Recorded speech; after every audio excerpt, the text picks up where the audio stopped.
What's up, everybody? Welcome to a huge show we have here. Fourth and Go, Philly 4-4, so much more. I'm Dave Gluckner. That's Mark Tomasini. And can we say together, Super Bowl on Super three? Bowl. 1, 2, 3. Super Super Bowl, Bowl! baby! I love it, Mark. We're there again 5 years later after we set our pole in the ground in Minnesota and beat those wretched Patriots.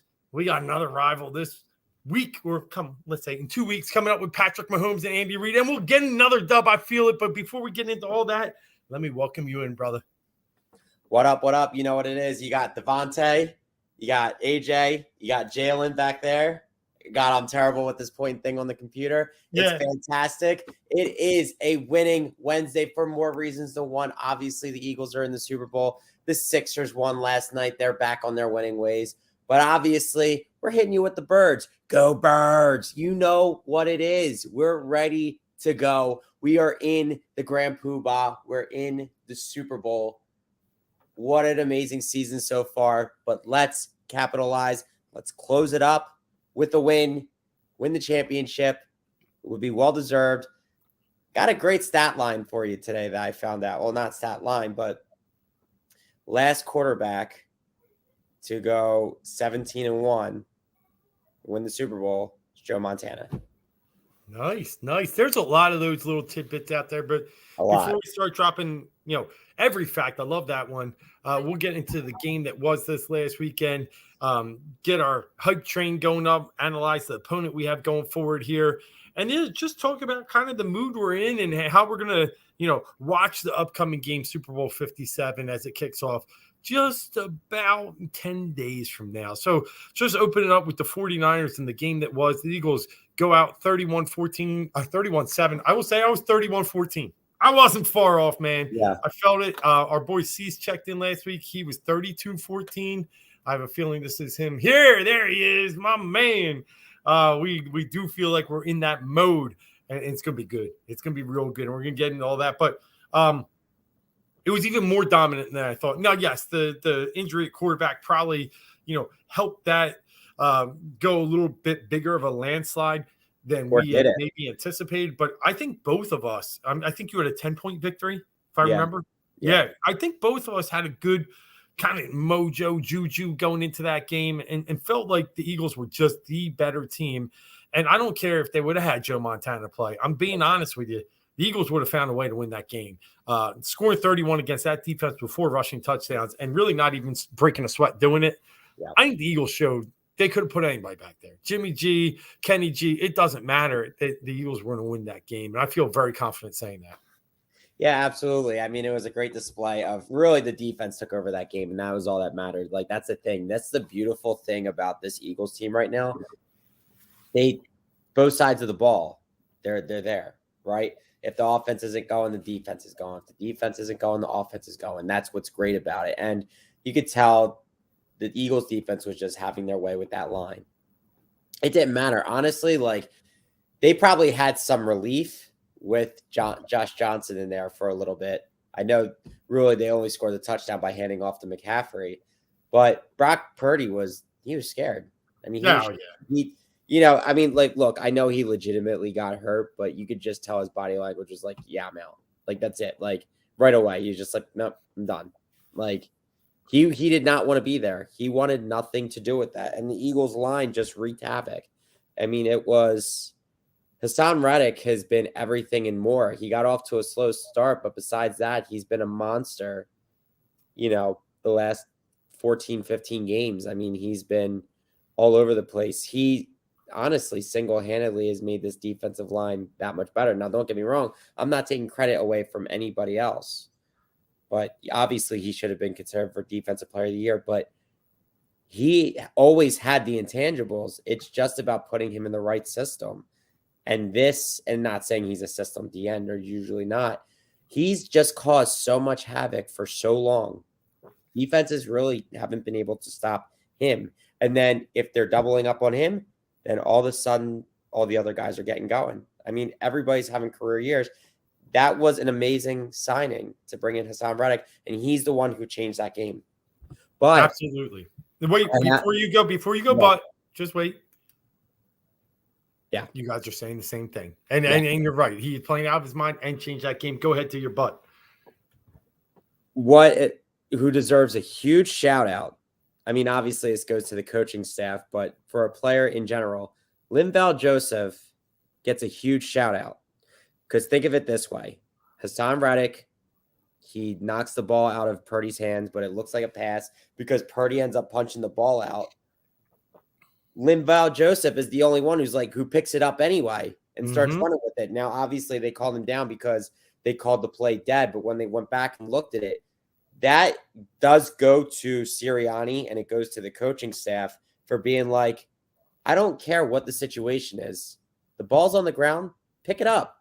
Pick it up. Something can happen. And I get annoyed a lot when it's clearly not a fumble, like is clearly caused by the ground and guys pick up and run the ball. But I've grown a new appreciation for that because you never know when that could go in your favor and when that could actually be a thing. So I thought that was a humongous heads up play by Linval Joseph, changed the way of the game. Because if that's the Niners ball, they were moving down the field a little bit, not too much, but they were at midfield. So they had, that they could have changed the way the game went. And for them to get the ball back, it was great. Lights out. Flick the switch. Talking about lights out must be a Super Bowl winning show because we got Dan Green checking in. Hey, good hearing from you, Dan. Things are good, man. I hope you're feeling good too. I know, we've seen things kind of eye to eye when it comes to the Eagles and some situations where we needed to see them really improve. I think they've hit every mark this year. And we're just moving to the step that, maybe it's a year early. At the beginning of the year, I did have 13-4. I did have NFC Championship, which I thought was going to be a leap, but just knowing which way this team was ascending with the roster they had, I thought was a natural ascension. Getting here now, I mean, I think we knew it even by week 2, that Minnesota game, the dominance there.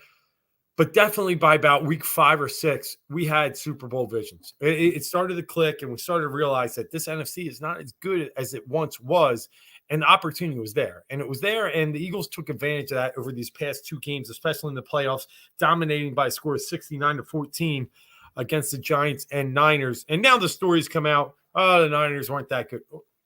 They won 11, 12 in a row going into the game. They weren't that good. Purdy was 7-8-0 going into that game. They weren't that good. Okay, yeah, I got it. And you'll hear a little bit of that noise going into this week. We haven't played anybody. Oh, so when 3 NFC East teams made the playoffs and was the best division in football this year, that was nobody, right? When we beat the Minnesota Vikings soundly, Aaron Rodgers soundly, that was nobody, right? Trevor Lawrence, the Jacksonville Jaguars. The list goes on. There were teams that, were in their way and they beat. And the fact of the matter is, they're the best team in the NFC. And they showed that, and it was on full display last Sunday. The energy in the stadium was just absolutely crazy. Listen, we saw the World Series. That it was rocking. I got to say, I didn't get to a World Series game for once, but this atmosphere, this crowd was as good as I've ever seen at the Link. And it really showed, and it really – I think propelled this team. You hear guys talking about it. They want to play behind this. And I think just like the Phillies getting Trey Turner this year because of the energy that was in that stadium, this is going to bode well. That place, I just don't know how you win in Philly in the playoffs with that kind of crowd and that kind of team. You have to be genuinely better than the Eagles talent-wise in that type of situation. This year, the Eagles are the most complete. I may not even be saying the best team in football, but they are by far the most complete team in football. And you can't deny it because they play great on both sides of the ball. Now, special teams, that's another story. Good news we're getting. It sounds like Aaron Sipos might be coming back for punter. Hopefully we don't have to hurt him too much, but definitely a good thing. And Brett Kern got the running into the kicker, but at that point, the game was pretty shot at that point, I believe. Yeah. But with that being said, I did go. I think I might have said it last week. I went to Game 4 of the World Series. Obviously, it was the world hitter. And if I didn't say this on here, then I'm saying it now. I went to the Game 4 of the World Series It was a no-hitter. So obviously, before the game, everyone was juiced. But even compared to the Giants game that I went to, that you went to as well, for the divisional round, the place was light years beyond. And it's no shot at the Phillies, but when when it comes to Eagles football, I mean, you got blood coming out of people's mouths. Mhm. This is a football town, whether you like it or not. Baseball's not far behind. Basketball's not far behind, but this is football, ride or die. Like, go Birds is a way of life. It's the language here. It's you speak Birds and then you speak English. Like, it's just the way it is. Like, you cut me open, I bleed green. Same with you. Same with a lot of people. There's just a different mentality when it comes to the Philadelphia Eagles for whatever reason it is. And there's people want to say it's the blue collar football smash mouth, and Philly just no remorse. Like, they just we go after it. We're hungry all the time. Say what you will, but what the Eagles do and what the fans do and what the atmosphere is, it really is undeniable. Now, I would be pissed off if they start to do this NFC Championship, AFC Championship games are in Oh, other are don't in worry recent about that. Yeah, lights. leave. That would be stupid. That would be Yeah, stupid. that's for another day. That would affect us because I don't it like Seattle has the 12th man. This is something different. This is an animal unleashed. Right. Right. Yeah. And Well, no, I I'm with hate, you. That's for another day. That's for, and I get it. They want to try and sell ads and sell sponsorships and put names on it. But, a tradition that's going on 57 years. I hope there's a stauncher support against that. But Dan checking in, I think he's got some valid points here.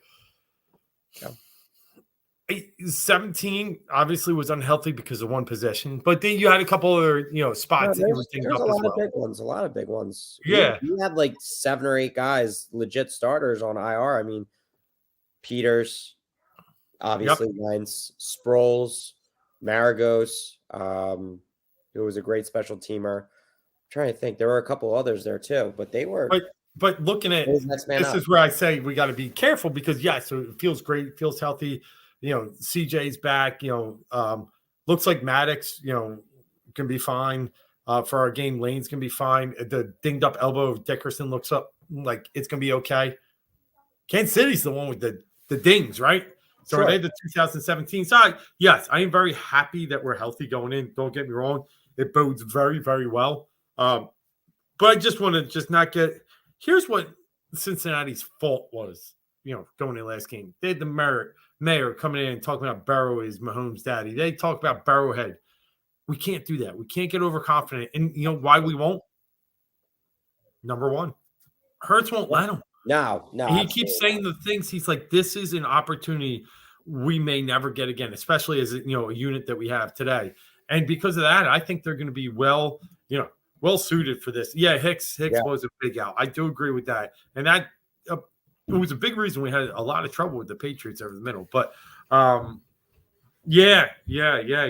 think I don't want to get too ahead of ourselves, but just looking at the way that game went against the 49ers, I'm just very confident that this team, when focused, when aligned, can play with anybody. And that's all I want. Yeah. No, of course. I mean, I think the thing with Kansas City is you look at the way that the Eagles played in 17 leading up to the Super Bowl, and you look at the way that the Chiefs played this year leading up to the Super Bowl. The Eagles, all right, the first game against Atlanta, they were not so hot, but they smoked Minnesota. And then remember that score? They came to play 38-7. Yep. Right. Very close to what just happened this last. Sure. But you look at the way that Kansas City has played the Jaguars, and the Bengals. They played them close. Not amazing performances. Obviously, it takes the will of Patrick Mahomes and, moving Kelsey to be able to, they improvise and everything. And I'm not saying that we're locked into where we're not going to lose this game. It's the Super Bowl. Anything can happen. It's any given Sunday. There's a reason why you play the game, because if we were already going to that point, the Eagles would win this. It's not the point. Just saying, the Eagles almost built momentum, and they went up with, the greatest quarterback coach tandem of all time. And that game was tough, but they got through. Kansas City is coming in, hurt a little bit. I mean, look, I think Andy Reid's going to pull out all the stops. I think he's going to get tricky. I think he's going to try and spice things up. But I think it's the Eagles mentality. Like, I think compared to, if I look at Doug Peterson compared to Nick Sirianni is very pays attention to detail. He's very laser focused. Like, I know it's going to be cliche to say like what was going on with his kids, but like the whole like there's a couple things getting them to be like, look straight ahead. Like, I don't care at your little kids. Like, you're going to do it right. And then it goes back to what I was saying about, the fumble pickup by Linval Joseph and Brandon Graham, even acknowledging that, saying like, that's what coach, like we do those pickup drills every single practice and they make it a thing. You go and you pick up that ball every single practice. You look at Doug. I think Doug was more of just like good coach, was a player's guy. Like, I don't think he had the same type of mannerism that Sirianni does. I think Sirianni's going to get them healthy and then or get them focused. And then, like you said, Jalen Hurts, it's all about your quarterback. It's what your quarterback embodies. And he's just like, I'm not getting any more up for this than anybody else. They asked him what his favorite play of the year was. He said, we haven't played all of our games yet. Yeah, I love it. He's not even locked into like, this is it. And we're just happy to be here. I love it.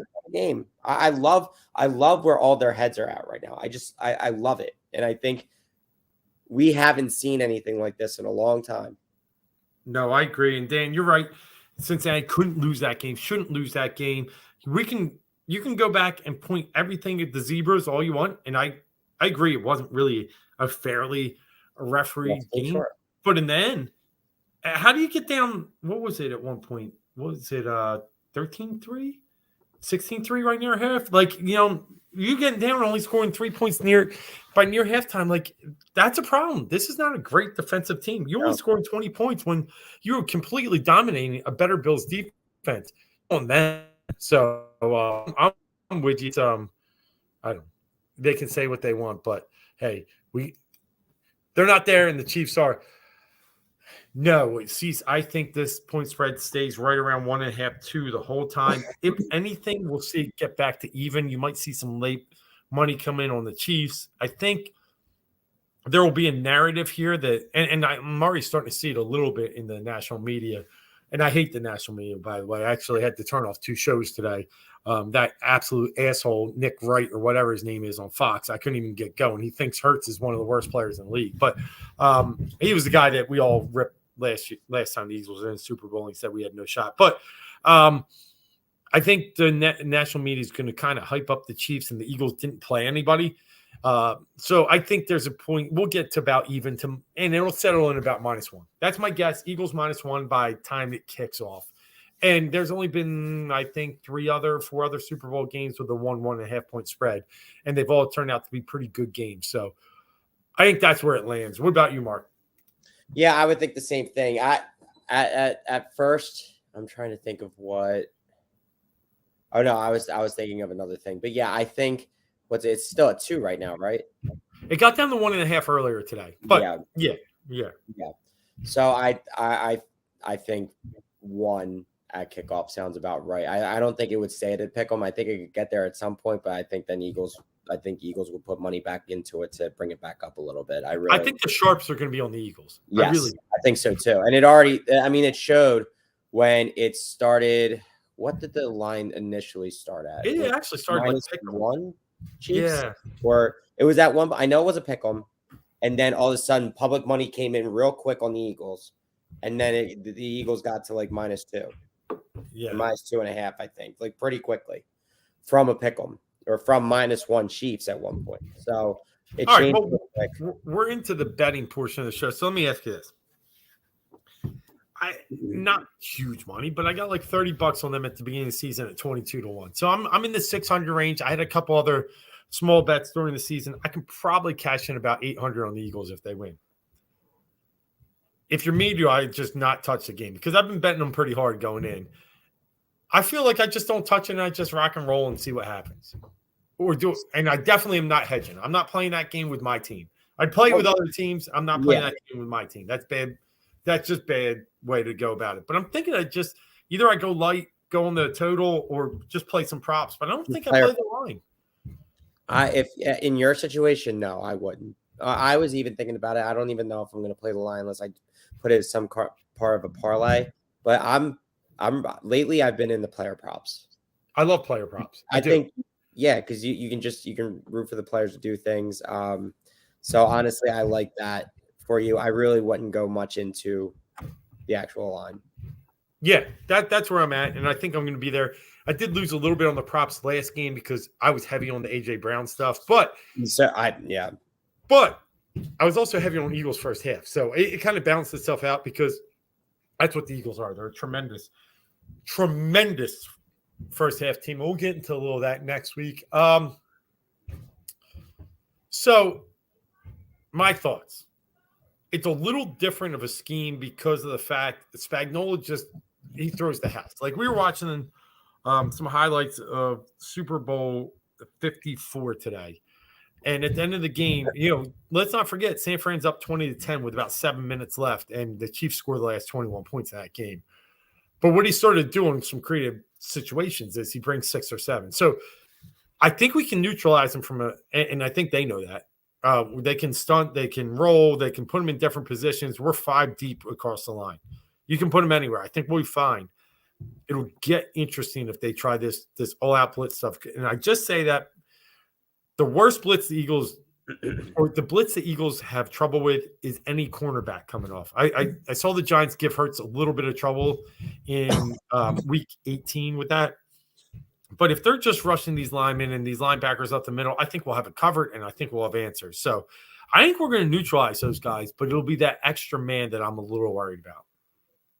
Yeah, I mean, I think that, but I just think what we've done so well is really, I think Jalen adjusts to whatever the defense gives him. Yeah. But I think they will be able to neutralize whatever, even if they send a corner or safety.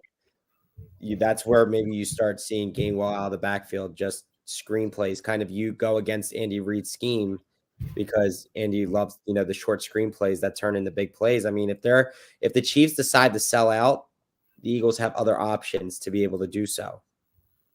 And I think that this would be an opportunity. And this is where a guy like Gainwell or Boston Scott comes up big. That are better screen back guys. And that's part of it. Like, and Dan, I mean, I think those are the 2 biggest players. You're right.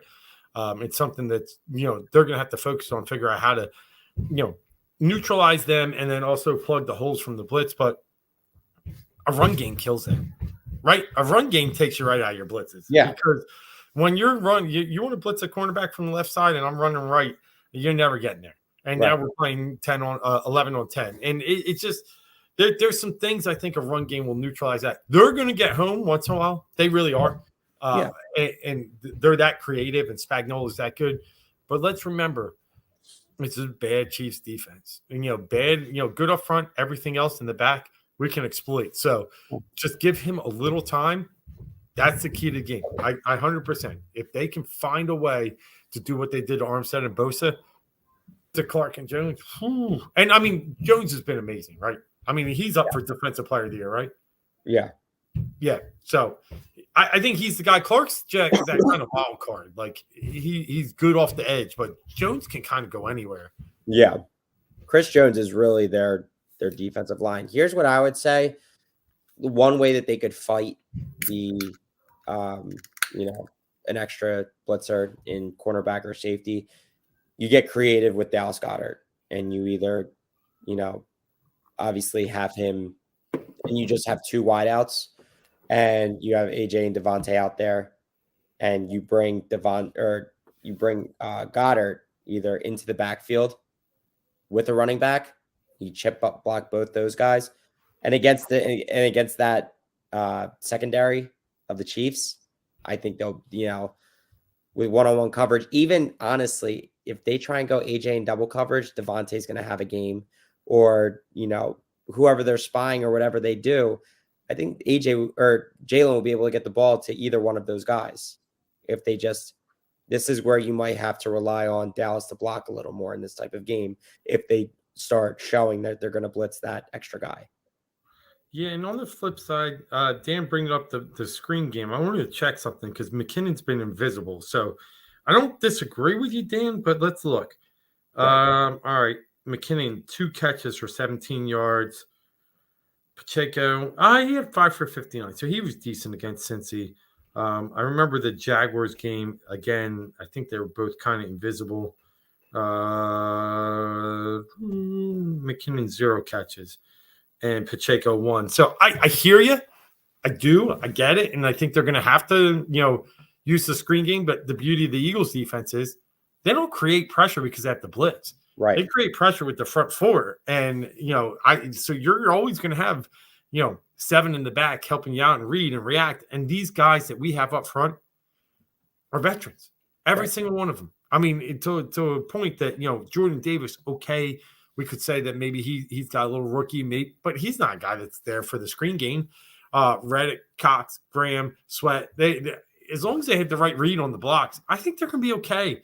I think my biggest concern from the Kansas City offense is Mahomes' mobility. They do put Kelsey in screens. I hear you. But he doesn't. He'll get 1, maybe 2 at the most. And look, I got it. I think the screen game is important to stop. I just think we're well suited there. I'm worried more about the second, third reads from Mahomes. That's really what I'm worried about, and the middle of the field. Well, here's the thing too. Right now on the injury report, all 3 of their receivers are injured right now. Kadarius Toney, Juju Smith-Schuster, and Mecole Hardman. They'll probably at least 1 or 2 of them will be there. I'm sorry. I think Andy Reid said today was it MVS or was it Hardman? He said he's out. He's like Hardman. I don't know if MVS was on the report or not. Okay, so it's Hardman. So it's Hardman. Hardman's probably not playing. But even still, their receivers aren't there. It's not Tyreek Hill. Don't get me wrong. This is not me saying that they don't have a good offense. Obviously they do. And things change with Mahomes at quarterback, but there's not that one guy that you're like he's going to terrorize the game. So they can afford the safeties can play up just a couple yards, a couple feet up more than they usually do in preparation for the screen game without getting blown over the top at this point. Yeah. You know what I mean? Like you said, and like I said, Kadarius Toney, he's coming off an injury. Or Mecole Hardman if he's not there, and Juju Smith-Schuster. Like they're guys who can do stuff when they have the ball in their hand, but right now, being injured, I don't think they're going to take the top off the defense. So I don't think, not saying they don't have to worry about it at all, but I don't think it's a big threat for them to go over the top on them. Yeah. Yep. No, so they can pay attention, keep one eye on the screen game. Now, here's a point we're all going to agree on. Right. I see no way. I agree. 5 week, 6 to 8, even in some cases, but yeah, in minimum 4 to 5, and we'll be sitting on week 3 by then. Any sunburst will I grade it? Absolutely. He'll find a way. He did it against the Jaguars. He'll play. But giving him a hit, like you saw what we did against, Purdy and Johnson, and you get 1 or 2 loose back there, like you're saying. Any sudden burst or just a blindside hit, man. I really think we got a chance to shake this guy up, and I think that's what you're saying too. But also, I agree, not going to be healthy. The mobility to me is an issue, though, from a standpoint of he'll still find ways to slide out of the pocket, right? He's not going to beat you with his 15, 20-yard runs now, but he's going to find ways to slide, and that's when things break down a little bit, he's at his best. And look, I give the Chiefs a ton of credit, and I think they're going to be as formidable as opponent we've had. But if I think about this right, and I was alive in 1980, but I couldn't remember a thing. Like I was an infant. I was wearing diapers. I think maybe we're favored against the Raiders in that game, but the 3 Super Bowls I know, we weren't favored, right? We were at least, field goal more underdog to the Patriots in the first 2, and now we're favored. It is the first one that I'm sitting here like, this is ours, man. This is ours. This is ours. And everyone knows it's ours if we play our football game. But I know the Chiefs. I respect them a ton, and it's going to be a great game. It's going to be, honestly, like, and I'm not saying that we have this, but it's the Eagles to lose. Because if the Eagles do what they've been doing all year, and they've been a consistent team all year, and again, 2 of those losses were without Jalen Hurts, there's no reason not to believe that they can't do it one more time. Right. This team hasn't really been too up and down. They've been consistent. They've been good. Yeah, they have.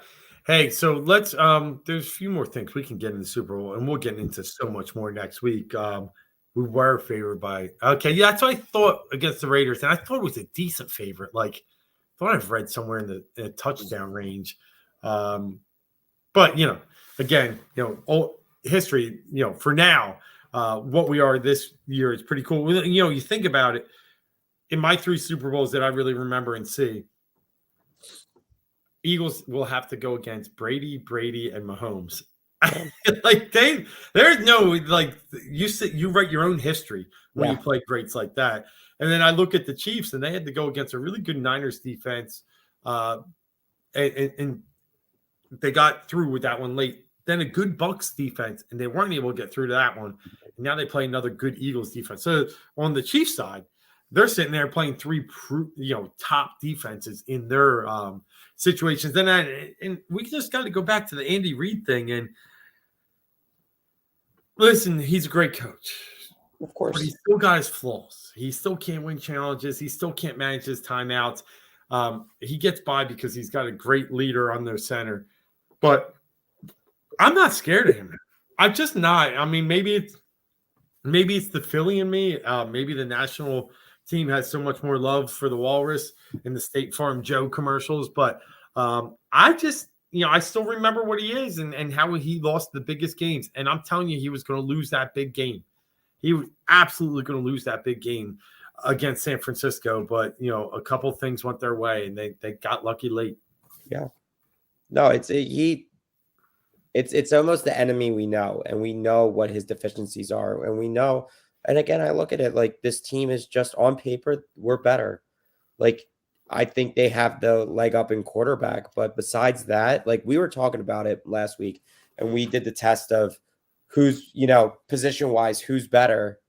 I really think truly the only area okay. I have to pull back real quick because I was about to say the only. Travis Kelce is better than Goddard. Yeah. But it's 2 players. It's Goddard and Mahomes. Or I mean, Kelce and Mahomes. Eagles have everything else. Everything, even kicker. Like they have a rough kicker. Like Bucker's missed the most extra points this year. Like he can drill him from deep, but he's inconsistent. Yeah. No, and we'll get into a lot of that next week for sure. Cool. I know we will. Let's just go over some quick Super Bowl things real fast, Mark. Yeah. Thinking about Super Bowls, I had this, I've had so many people come up to me this week and say, dude, you going to the game? And if I had $10,000 to burn, no, I still wouldn't go. And I'm going to give my quick reasons. I have a father-in-law that lives in Scottsdale. I got a place to stay. The Waste Management opens that weekend. I'm a huge golfer. Love golf. Love PGA. Put all that stuff out there. One of my bucket lists. Games in, Glendale, which is just outside of Scottsdale and Phoenix. I love the area. I've been there for spring training. It's more special to me right now in this moment and where I am in my life with my kids liking football and everything going on and with family, friends to be rooted and close to home. Yeah. You could give me a ticket. I think I'm picking here, man. That's just I want to be here. I want to be here. I want to be close. So I was just curious. That's the answer I'm giving people. I'm curious where your thoughts are. I mean, you got a different point in life. You're getting to the married stage. You're not quite there, not kids yet. What are you thinking if you had that magic golden ticket? What would you do? If I had the magic golden ticket, I think I would have to consider it definitely a lot more. But at the same time, I think it's about being with, like for me, it's my friends. Yep. At this point, because you go there, you're not going to Lincoln Financial Field. You're not with 70,000 diehard Eagles fans. You're with corporate America. Yeah, probably 20,000 Eagles. Right. Maybe. Right. Yeah. And that's not bad. Don't get me wrong. But all the money that you spend to go out there and the things to do, and it's not, again, if I have 10, 15,000 to burn, sure. But like if I don't want to go sit up in the nosebleeds because I'm not going to afford anything down low, honestly. If I had the opportunity to be able to afford it, I'm going to be all the way up in the 700 level. Yep. There's something about watching the game in front of a TV, seeing the replays, hearing, getting the direct news about it. I would prefer to be home, but I'm thinking about it. If it, a ticket in the hookup or of course. So I want to be there. I would love to be in Arizona and be a part of the crowd. How did I tell my wife? Like, Yeah. we're not hanging out this time. I'm going to use our money. Yeah. Like, there's a lot just in there, and I would love to do it. I can do it, but I went to these last two games. That was a fortunate situation Yeah. and an opportunity, and I'm so thankful for those moments that it's time to watch this one rooted here, and I can't wait to do it. I will say one day I'll be there, and I think the Eagles will be back. Maybe I'm being a little bit bullish on this, thinking about what we're back 5 years after we already said I'd sell my soul for 30. But Sure. we're back in 5 years, and we got a team that is young, it's healthy, it's skilled, it's got so many good, it's got good backups. Even when you look at like Kelsey, we love Kelsey, but we drafted his replacement last year, right? Yeah. Jurgens. So there's so many good things that this team has in its future that one day I'll make it. I really will. But I think this one being there and then seeing it close to friends and family, that's what I want for this one. But I agree. It is tough. And here's the other thing. 2004, in one of the worst cities in that has held a Super Bowl, Jacksonville. Yeah. And then we go to the next one, and it wasn't that warm. Upper Florida in that time of year was not that warm, and they weren't well suited to host a Super Bowl. Then we go to Minnesota, that's negative 10 degrees. You got to use these like high rise walks across the city just so you never go outside. Right. Finally, we do get one in a really good atmosphere. But again, Glendale, let me just tell you guys so you know, it's like a good 30, 45 minutes from Phoenix. Like, it's not that close. And there's nothing around it. It's not Scottsdale. It's not like you're going to leave the stadium and go party in bars. You got to find your way back to somewhere quick to go party with everyone. So good spot, great, like kind of weather and good stadium, but it's not like I've heard the best one's Miami because it's all centralized downtown. Sure. I've been to Fort Lauderdale. I've heard New Orleans is great because if that happens, you're down on Duval Street, killing it. But Arizona's cool, but it's cool for the, I think, build up. I don't know if it would be cool for when they win. Right. What are you going to do after? Right. Yeah. I agree. So it's, just figuring out what I'm going to do. I have a couple things up in the air. It's like trying to figure it out. I was tempted. We had some friends, 4th and go. Back then, had Chris McGinnis that went to Minnesota. And of course, I'm going to have friends that end up in Arizona. And I think what I'll miss is the Friday, Saturday, come up to the game, the partying, the being with the Birds fans that care. I'll miss like that if I don't go out. But when the game comes, I would really like to watch it right here. That's where I'm set. Yeah. But hey, last thing on the Eagles, looking into next week, we will definitely have a huge Super Bowl show. We'll probably even maybe tie in some people, maybe some guests. We'll have some fun. Guy at work won a ticket. He's trying to sell his 2 tickets for $10,000. I bet his face, Adam, tell me if I'm wrong. I bet his face is $500 or $600. I think that's what I heard. I listen, if you can turn $5,000 to $10,000, I don't blame him. I really don't blame him. I mean, this honestly is like not completely, but it's kind of life-changing stuff. It changes the way you go about things. If you get a hold of a ticket and you're just like, I'm going to sell it. I mean, it's ridiculous. It's a shame because I was actually talking to, one of my managers at work today about it. He was just saying like how the fees on tickets are just insane, like online. Now the demand for tickets is so high. It's just ridiculous how much you can, for these playoff. I mean, think about it. For when the Phillies were in the World Series, for these playoff games, like they were so much money. I mean, you make thousands of dollars off a ticket that's worth $240. Like it's insane.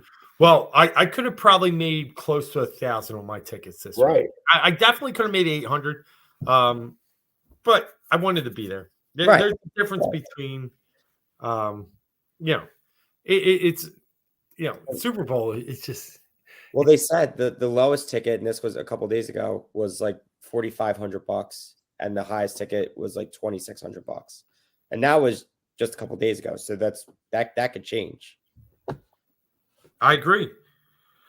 All right, let's we got a lot of Super Bowl talk coming up next week. It's been a great start. Feeling great.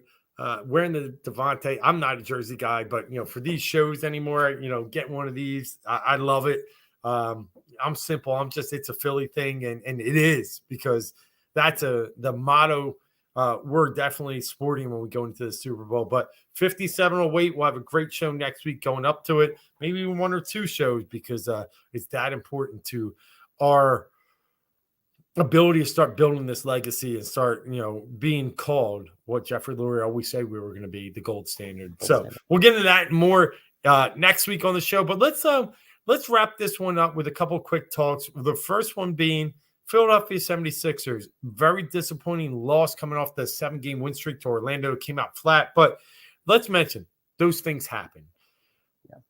What was important was the win on Saturday against in the rivalry week against the Denver Nuggets and Nikola Jokic was so big because they went down 15 at half and they made an adjustment. And we can rip Doc Rivers all we want, and a lot of time it's rightfully so. But to be able to make a defensive adjustment and really clog up Denver's offense by putting PJ Tucker, that little gnat that you see in the summertime, on Jokic.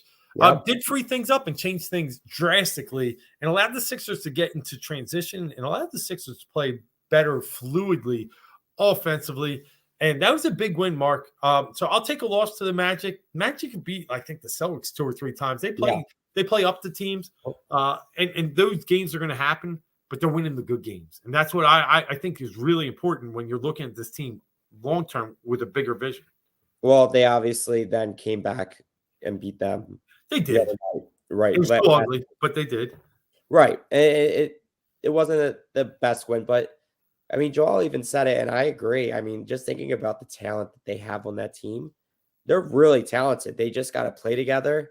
I mean, literally, they have Markelle Fultz, who looks a lot better. Obviously, still not the shooter that he used to be, but he drives a lane. He can take over games. You got Jalen Suggs, Pablo Banchero, Wendell Carter. Who else? They have Cole Anthony. Like, they're a good team. They're a really good team.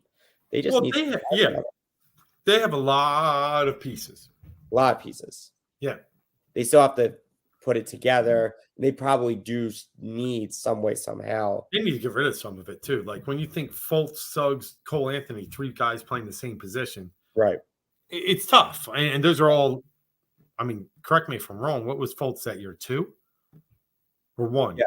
No, 3. No, 1 because 1, and Tatum went 3. Yeah. Lonzo went 2? Lonzo was 2 too. Yeah. So he went 1. I know obviously Suggs is, I think, 4. Cole Anthony was in the same maxi draft. He was in the top 10. So they got three top 10 picks playing the point guard. So, but they are good. I give you that. I do. Yeah, I think they're very talented, and they play them hard. They never gave up. They were in those games. Sixers, though, on what is frustrating about that Monday loss is they were up 21, and they just dropped it.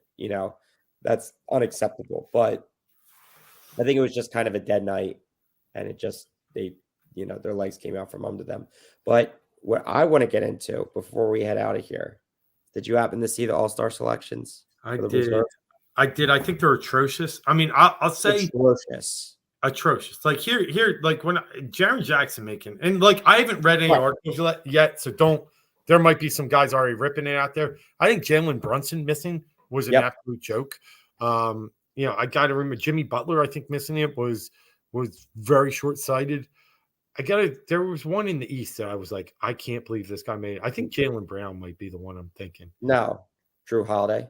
Oh, Drew Holiday. That's what it was. Oh, how? And over James Harden. Oh, no, over Harden. Yeah, absolutely. Harden leads the league in assists. Yeah. He literally, like, all his numbers are better than Drew Holiday's. And probably Jaylen Brown's, too. Yeah. Jaylen Brown made it, obviously. I'm trying to think of who else. They had Bam, Julius Randle. I can live with Bam and Randall. I can. Nick need to make it. I thought it should have been Brunson, but I'm okay with Randall. They had DeRozan in there. I mean, I could see DeRozan. It makes sense. Drew Holiday just really I like Drew Holiday. That pissed me off. He did not deserve that over Harden. No, it's not even close. I have it close. No, and then out west, I mean, like I said, the first thing I thought was Jackson, but there was someone who I would have had in place of him, and I'm trying to remember, but Not I did Anthony like Edwards, right? what's that? Not Anthony Edwards. You're talking about like for a big man. Yeah, for a big man. Well, I mean, they had Sabonis and Markkinen already, so you could have gone Edwards for Yeah. him. Like that, I'd be fine with that. Yeah. Edwards Um, got snubbed. De'Aaron Fox got snubbed. I mean, look, I know it happens with how big the rosters are. You only have 12 players. That's hard to get everybody in there. A lot of guys are going to be left out, but they made some big mistakes. there, Jared Jackson, I agree with you. It makes no there sense. was an article that came out this week that they are making up stats for him at home so he can win Defensive Player of the Year. I don't know if you saw this. It's on the Athletic, but supposedly the scorekeepers are juicing his blocks and steals to help raise his stats. So Jaron Jackson might be the third or fourth best player on the Grizzlies. Right. I would take Desmond Bane over him. Yeah. I like Jackson, and don't get me wrong, but No, he's a good player. Yeah, he just sits But in. He's defensively. That's it. Yeah, Harden averages 11 assists. Now, because he missed, I think, 7 games, like he's not qualified quite yet. I think Halliburton leads, but that's funny because Halliburton's been out for a month. But he's 2.2. He's almost a full assist at everybody. 21-4. He's shooting like one of his best like 3-point years too, if I remember correctly. Yeah. What's he? He's almost 40% from 3 this year. Yep. His career average is 36. Right. And he's been great. Like I've really been happy with I think Harden's been really, really good. And that, like, listen, we just have to sit here and accept Embiid will never win anything major except for an NBA championship because that's a team award, but he will not win a singular award because the league just doesn't like him. They don't like Philly. I mean, it's not the crying about, no one likes us, we don't care, blah, blah, blah, blah, blah, but it's true. Like, they can do everything. And if people really want to put it around, the process being a crux, like, I don't know what to tell you. They're not the only team that did it. I know they made it pretty clear that they were the first team that blatantly came out and said that they were doing it. But look at these other teams. They're doing it too. They're not spending the money. I know they're not in great markets or whatever, but like the Sixers were going to continue to be in that 7th through 10th seed if they didn't make a major change. And what do you want? Do you want Philadelphia, who is a top, one of the 5 biggest cities in the country and a top market when the fans really care? You really don't want them to succeed. You want them to stay in what's the middle? Oh, what is it? The not heaven. No. And when you're not in heaven, you're not in hell. Purgatory. Thank you. Yeah. Invest in NBA purgatory. Yeah. No, listen, we all know. I believe in sports there's these things. Can't win in hockey without a goalie. The Flyers have been fighting that for 30 years, and they have one now. Now they got to build around it. Right. Can't win in baseball, in my opinion, without pitching. And the Phillies have started to build that up. Now the offense got there, but, can't win in football, to me, without line play. Like we can talk all we want about quarterbacks and such. There's great quarterbacks that have never won. Let's talk Dan Marino. Those trenches are the key. And then when we look at basketball, you just flat out cannot win without 2 superstars. And that's just the Sixers needed to find a way. Andre Iguodala and Thaddeus Young were not superstars. No. You had to burn it down to bring it back up. You had to. You had to find ways. And you're not going to draft 1, 2, and 3 and always draft a superstar. Right. It's going to take a couple of years and a couple of tries at it. You're not going to be 100% from the one position. I mean, just think about Joel Embiid's the only one that's turned out that's still on this roster. Number 3. Right. And we had Simmons at 1. Correct. We had Fultz at 1. 2 epic failures. But in the end. The Lil Okafor. Yep. A lot. They just didn't hit on much. But obviously, so they need to build it, tear it down and bring it up. And you need 2 superstars to win. Right. I name a team that's won recently without at least 2. I can't. I just can't get there. I mean, and and the NBA and the Sixers are one of the highest, and the Sixers are one of the highest sellout teams in the league. Why don't you appreciate that? They don't. Sixers have some of the best attendance in the league. Yeah. Yep. And they still want to be pissed because they, went through with a thing. And they're still not really stopping other teams from doing it. They're not. Oh, they no. say they are. They haven't cracked down on it. And Sixers, Embiid's going to pay for it. And Embiid's going to pay for it a little because of the process. But Embiid's going to pay for it because he doesn't go out there and try and be buddy-buddy with every single person. No. He will say his mind. He does his Twitter. He does his trolling. He does everything he needs to do to be all about Philly. And that's why we love him. So I will say this. What we saw on Saturday does give you at least a glimmer of hope that he could win the MVP. It does. That was pure dominance. That was pure domination. And he was very good about it after the game. Like, I'm not talking about it. I think Jokic is awesome. I just care about the win. Now, I know he cares about more. I would too. If you're sitting there burning. He handled it well. Yeah, but he handled it really well. And I think he's got a shot. His best shot, though, they got to finish in the top three. They got to finish in the top three of this East. He didn't get it when they were the 1. He didn't get it when they were 4. But if he leads the league in scoring and they're 2 or 3, I think he's got a shot. I do. Yeah. I mean, Jokic is going to put up numbers, and they might end up the 1, but they might go back to that game. They really might. They might. It's funny, though. They go back. Somebody said this today.